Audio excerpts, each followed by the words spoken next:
Mga kapatid na nananampalataya sa Allah subhanahu wa ta'ala,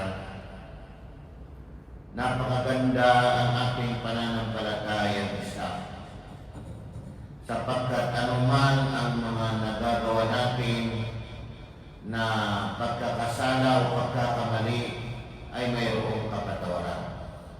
Anuman ang mga pagkukulang natin ay binibigyan tayo ng pagkakataon para tayo ay makabawi sa mga hasanat, mga biyaya, mga gantimpala sa pamagitan ng paggawa ng mga kabutihan. Maraming mga kabutihan, mga kapatid na nananampalataya sa Allah subhanahu wa ta'ala. Isang araw lamang mga kapatid na pag-ayuno ay biruin natin na katumbas ito ng isang taon. Isang taon na mabubura ang mga kasalanan natin. Ano itong araw na ito mga kapatid? Araw ng Ashura. Ito, papasok na tayo sa araw ng Ashura. Ika-10 araw ng buwan ng Muharram, na ito yung araw na dito iligtas ng Allah subhanahu wa ta'ala si Propeta Musa alayhi salam laban kay Paraon at ang kanyang mga alagad. Dito rin yung araw na nanunod si Paraon sa kagustuhan ng Allah subhanahu wa ta'ala dahil sa kanyang sobra ng mga ginawang mga kasalanan. Pinagtatangkahan niyang patayin si Musa at ang mga mananampalataya o mga sumunod kay Musa alayhi salam, sumunod sa pananampalataya ni Musa alayhi salam. At hindi lamang yung mga kapatid na nananampalataya sa Allah, dahil dumating pa sa punto na si Paraon ay iniklaim niya sa sarili niya na siya daw ay Panginoon o siya daw ay Diyos. Dahil ito mga kapatid na nananampalataya sa Allah, si Propeta Muhammad sallallahu alaihi wasallam ay nagayuno sa araw na ito. Isa sa hadith ni Propeta Muhammad sallallahu alaihi wasallam, wa siyamu yawmi Ashura ahtasibu ala Allah an yukaffira as-sanata allati qablahu. At ang pag-ayuno, sabi ni Propeta Muhammad sallallahu alaihi wasallam, sa araw ng Ashura, ang ika-10 araw sa buwan ng Muharram, ahtasibu ala Allah, inihiling ko sa Allah, inaasahan ko sa Allah subhanahu wa ta'ala an yukaffira as-sanata allati qablahu, na mabubura sa pamagitan nito ang mga kasalanan. Isang taon na naunang kasalanan. Tingnan ninyo mga kapatid na ibinigay sa atin, isang taon na ating pagkakamali, isang taon na ating pagkakasala ay mabubura sa pamagitan lamang ng ating pag-ayuno ng isang araw na ito tinatawag na araw ng Ashura. Hanggang sa huling pamumuhay ni Propeta Muhammad sallallahu alaihi wasallam ay hinangad niya na mag-ayuno ng ika-9 na araw. Ito yung tinatawag na araw ng Tasu'a. ika-9 na araw.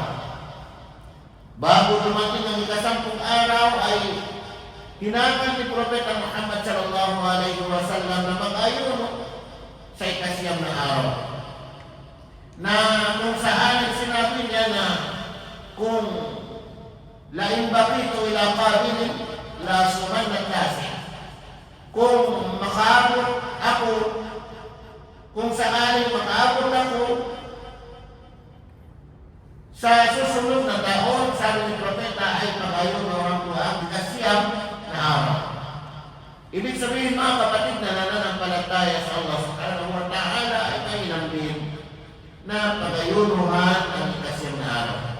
Pero kakaiba itong ika-10 araw na araw ng Ashura, kasi mabubura ang isang taon na naunang kasalanan. Yung pag-ayuno naman sa ika-9 na araw ng Tasu'a, ayun naman ay ang pag-ayuno dahil si Propeta na hinangad niya na mag-ayuno ay kasama dito ay sabihin pagsalungat sa mga Hudyo. Kasi ang mga dadayo ulit sila sa ikasampung araw. Mabubura ang isang taon na naunang kasalanan. Anong pinag-usapan dito na mabubura? Ang pinag-usapan dito mga kapatid ay yung mga maliliit na mga kasalanan. Yung mga nagawa natin na hindi umabot sa mga mortal na mga kasalanan. Ano yung mga malalaking kasalanan? Alam na natin mga kapatid. Pagtatambal sa Allah, panganganon niya, mga malalaking kasalanan niya.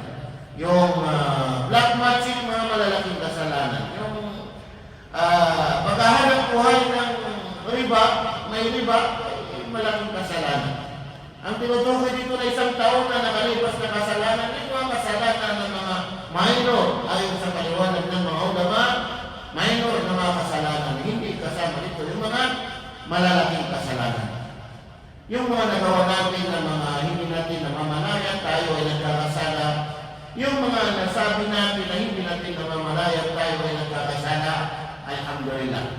Pinapatawad na ng Allah subhanahu wa ta'ala. Sa pamagitan na natin, pag-ayon sa isang araw lamang na araw ng Ashura. Pero yung mga malalaking kasalanan na kinakailangan ng pagbabalik loob sa Allah, kinakailangan ng tawbah. At sa ating pagtawbah ay huwag na natin hintayin na saka lang ako magtawbah, saka lang ako magbalik sa Allah. Pagka nakaipon na ako, halimbawa, nakahanap buhay ka ng may riba, nagpa-5-6 ka, saka lang ako magbalik loob sa Allah. Kapag nakuha ko na, na-achieve ko na, na-rapid ko na yung target, ay hindi gano'n. O kaya, saka lang ako magbalik loob, saka lang ako magtawbah kapag tumatanda na ako. O malusog pa ako, malakas pa ako, saka na kapag malapit na akong mamatay. Hindi natin alam mga kapatid kung kailan darating sa atin ang ating takdang oras. Huwag na natin hintayin. Ngayon pa lang ay umpisahan na natin ang pagtawbah. Marami tayong mga nagagawa mga kasalanan. Pagbalik loob na tayo sa Allah subhanahu wa ta'ala. Isang talata na sinabi ng Allah subhanahu wa ta'ala, وَلَيْسَتِ التَّوْبَةُ لِلَّذِينَ يَعْمَلُونَ السَّيِّئَاتِ حَتَّى إِذَا حَضَرَ أَحَدَهُمُ الْمَوْتُ قَالَ إِنِّي تُبْتُ الْآنَ وَلَا الَّذِينَ يَمُوتُونَ وَهُمْ كُفَّارٌ أُولَئِكَ أَعْتَدْنَا لَهُمْ عَذَابًا أَلِيمًا. Maliwanag ang talatang ito mga kapatid na nananampalataya sa Allah. Huwag na nating hintayin ang panahon, ang kamatayan. وَلَيْسَتِ التَّوْبَةُ لِلَّذِينَ يَعْمَلُونَ السَّيِّئَاتِ. Hindi matatanggap ang tawbah. Hindi matatanggap ang tawbah ang pagbabalik loob ng tao, mga gumagawa ng mga kasalanan, mga gumagawa ng lamat sa Allah. وَلَيْسَتِ التَّوْبَةُ لِلَّذِينَ sa mga tao mga gumagawa, يَعْمَلُونَ السَّيِّئَاتِ, gumagawa ng mga kasalanan, mga anumang klaseng mga lamat sa Allah subhanahu wa ta'ala. Hatta idha hadara ahadahum al-maut, hanggang sa kapag dumating na sa kanila, kapag inabutan na sila ng kamatayan. Hatta idha hadara ahadahum al-maut, hanggang sa kapag inabutan na ang isa sa kanila ng kamatayan. Qala inni tubtu al-an, sasabihin niya, ako ay nagbabalik loob na sa Allah ngayon. Ako ay nagbabalik loob na. Ako ay nagkatawba na. Tingnan niyo mga kapatid, madalas yan nangyayari. Kapag nadisgrasya, kapag may nangyari, na hindi niya nagugustuhan, ayun, agad-agad na magbalik loob na sa Allah. Hindi natin alam. Hindi natin alam mga kapatid. Kasi hindi na yun matatanggap na saka ka magbalik loob sa Allah, hindi para yung dumating na yung panahon na naghihingalo ka na, yung mamamatay ka na. Hindi na yun matatanggap. Kahit na paulit-ulit mo sabihin na ako ay nagbabalik loob na sa Allah, hindi na matatanggap. Wala ganyan na yamuto na wahum kuffar. Ganun din sabi ng Allah subhanahu wa ta'ala, yung mga taong mamamatay na sila ay mga kuffar. Sila ay mga hindi mananampalataya. Ulaika a'tadna lahum 'adaban alima. Sa kanila, sabi ng Allah subhanahu wa ta'ala, ay inihanda namin para sa kanila ang adaban alima, ang mahapding kaparusahan. Napakahapding kaparusahan. Kasakit-sakit na kaparusahan pagdating sa kabilang buhay. Tingnan ninyo mga kapatid na nananampalataya sa Allah. Kaya isang araw na ito na binigay sa atin, isang araw meron natin. Isang araw, bukas. Bukas na mismo, araw ng Sabado, ang ikasampung araw, ang tinatawag na araw ng Ashura. Mahina na magpastig tayo. Sa loob ng isang araw na ito, isang taon na naunang mga kasalanan ay mabubura.